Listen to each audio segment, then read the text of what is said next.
and the England manager used his first full debrief after the World Cup to put the notion of feeder clubs back onto the agenda.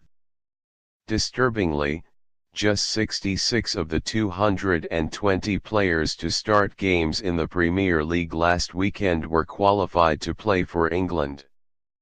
Overall this season the average has been 31.2%, down significantly from last season's tally of 33.2%. This situation is more alarming at the very highest level. Only 19.2% of starts have been awarded to English players in the teams that finished in the top 6 last season. Southgate suggests there is a very different picture painted though when clubs like Chelsea snap up eager young talent as young teenagers for their bulging academies. If we are encouraging kids to go into academies, then presumably we are selling them the dream that they can play first-team football, Southgate said.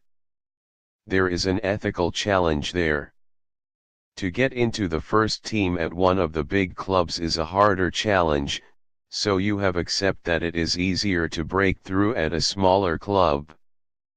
But if some of the big clubs have a stockpile of some of the most talented players, then there is a danger that there is a ceiling for those guys, and is the opportunity there? I don't think the under-23 league is the answer. Most clubs push their best young ones into that, but there comes a point they have to play in front of a crowd. They have got to play in games where there are consequences if they do not win. If you speak to any players in our team who have come through, they recognize it is a key part to them becoming a professional and a top player. I know a lot of the foreign coaches would say B teams.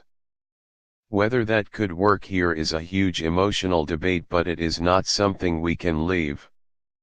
We saw in the summer what enjoyment the national team can bring, and if we do not try and affect that, we are on a graph that is heading heavily downwards, particularly with the top teams. In the short term, he has told Phil Foden and all other hopeful young England internationals that they have to make themselves more selectable to be considered at senior level.